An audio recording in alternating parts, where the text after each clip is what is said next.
बिस्मिल्लाहिर्रहमानिर्रहीम। अस्सलाम वालेकुम। वो खिड़की बंद कर दें जो आपको तकलीफ़ देती है, फिर चाहे उस पार का मंज़र कितना ही हसीन क्यों ना हो। लोगों के दिल जन्नत नहीं होते कि आप इनमें रहने के लिए आखिरत दांव पे लगा दें। दिल एक प्याला है, अगर इसको रहम, शफ़क़त और मोहब्बत से ना भरा जाए तो ये हसद, बुग़्ज़ और तकब्बुर से भर जाता है। लोगों की अक्सरियत को मत देखो कि लोग किधर जा रहे हैं, सही रास्ता अपनाओ, चाहे उस रास्ते पे आप अकेले ही क्यों ना हों। आज के दौर में अगर कोई मुखलिस बंदा मिल जाता है तो गनीमत समझें, उस पर अपनी चालाकियां ना आजमाएं। याद रखें, बेवकूफ़ कोई नहीं होता। हर इंसान के पास दो ऑप्शन होते हैं, जैसी ज़िंदगी गुजर रही है गुजारता रहे, या फिर हिम्मत करे और बदल डाले ज़िंदगी। अगर आँख की बेनाई ख़त्म हो जाए तो इंसान रात और दिन में फ़र्क नहीं कर सकता। इसी तरह अगर इंसान दिल का अंधा हो जाए तो वो हक और बातिल में फ़र्क नहीं कर सकता।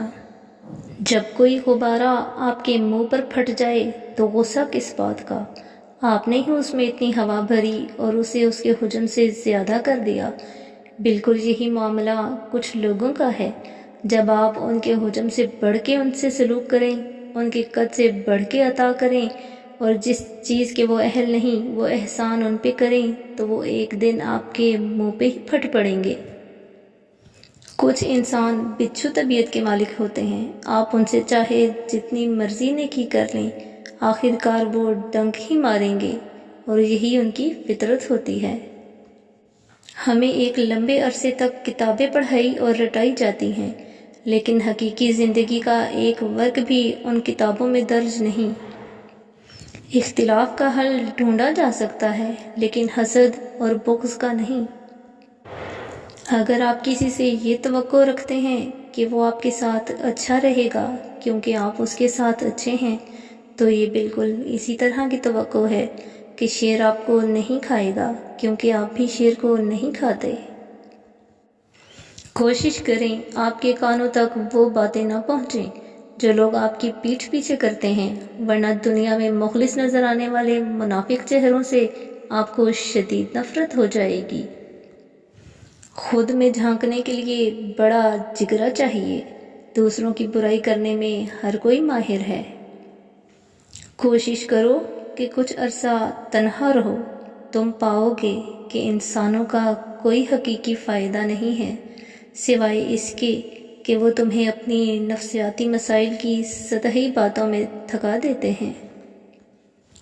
जर्मन कहावत है कि कड़वी गोलियां चबानी नहीं चाहिए बल्कि निगल जानी चाहिए। इसमें एक पैगाम है कि ज़िंदगी में कड़वी बातों को सीधे निगल जाएं, और अगर इन्हें चबाते रहेंगे यानी याद करते रहेंगे तो आपकी ज़िंदगी ही कड़वी होगी।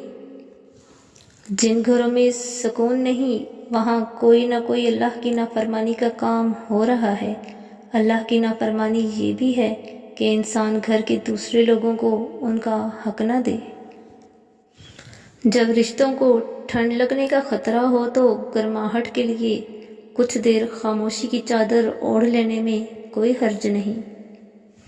कोशिश करो कि ज़िंदगी का हर लम्हा हर किसी के साथ अच्छे से अच्छा गुजारो, क्योंकि ज़िंदगी नहीं रहती पर अच्छी यादें हमेशा ज़िंदा रहती हैं। जब ताल्लुकात में आजमाइश के सिवा कुछ ना हो तो बड़े बड़े ज़र्फ़ वाले भी हार जाते हैं। हमेशा याद रखें, शक्ल और सूरत इंसान का पहला तारुफ होता है, इंसान का दूसरा और असल तारुफ उसके अल्फाज हैं। अपना दूसरा तारुफ मुकम्मल कर लो, इतना मुकम्मल कर लो कि लोग तुम्हारा पहला तारुफ भूल जाएं। ऐसी मेज़ पर बैठें जहाँ कायनात, खुदा, तरक्की, पैसा, ख्वाब और अहदाफ के बारे में बात हो, ना कि लोगों के बारे में। मसरूफ़ तो सभी लोग हैं, कुछ थक रहे हैं अपनी आखिरत बनाने को और कुछ थक रहे हैं उसे तबाह करने को। जन्नत तो सभी चाहते हैं, पर कुछ थक रहे हैं दुनिया ही जन्नत बनाने को और कुछ थक रहे हैं हकीकी जन्नत पाने को। دو مختلف انداز زندگی ہیں، دو مختلف انجام ہیں۔ لوگ کیا کہیں گے؟ یہ ایسی گھٹیا سوچ ہے جو اللہ کا ڈر نکال کے لوگوں کا خوف ذہن پر غالب کر دیتی ہے۔ عموماً ایک جملہ سننے کو ملتا ہے، منہ پر بولنے والے دل کے صاف ہوتے ہیں۔ ایسی دل کی صفائی کا کیا فائدہ جو دوسروں کے دل کو الفاظ کے نشتر جب ہو کر زخمی کر دے۔ کچھ باتوں کا بوجھ خود اٹھا کر دوسروں سے درگزر کا معاملہ اختیار کرنا چاہیے۔ زندگی میں جب بھی مسائل آنا شروع ہو جائیں اور بارش کی طرح رکنے کا نام ہی نہ لیں تو اللہ کے نام کی چھتری کو تھام لیں۔ معمولی باتوں کو دل میں رہائش نہ دیں، کیونکہ اگر یہ دل کی مکین بن جائیں تو بڑے بڑے رشتے مسافر بن جاتے ہیں۔ سب سے بڑا منافق اور قابل نفرت ہے وہ انسان جو آپ سے فائدہ بھی اٹھائے اور مطلب پورا ہونے پر آپ کی مخالفت بھی کرے۔ علم یہ طے کرتا ہے کہ کیا کہنا ہے، تربیت یہ طے کرتی ہے کہ کیسے کہنا ہے، طرز عمل یہ طے کرتا ہے کہ کس قدر کہنا ہے، اور دانشمندی یہ طے کرتی ہے کہ کہنا بھی ہے یا نہیں۔ وقت کی رفتار کا دار و مدار آپ کی کیفیت پر ہوتا ہے۔ خوش ہوں تو مدت بھی ایک لمحہ، اور اگر اداس ہوں تو ایک ایک لمحہ مدت بن جاتا ہے۔ ہمارے وہ الفاظ بھی تحفہ ہیں جو دوسروں کو آگے بڑھنے کا حوصلہ دیتے ہیں۔ Thanks for watching. Please like and share and subscribe the channel. اللہ حافظ.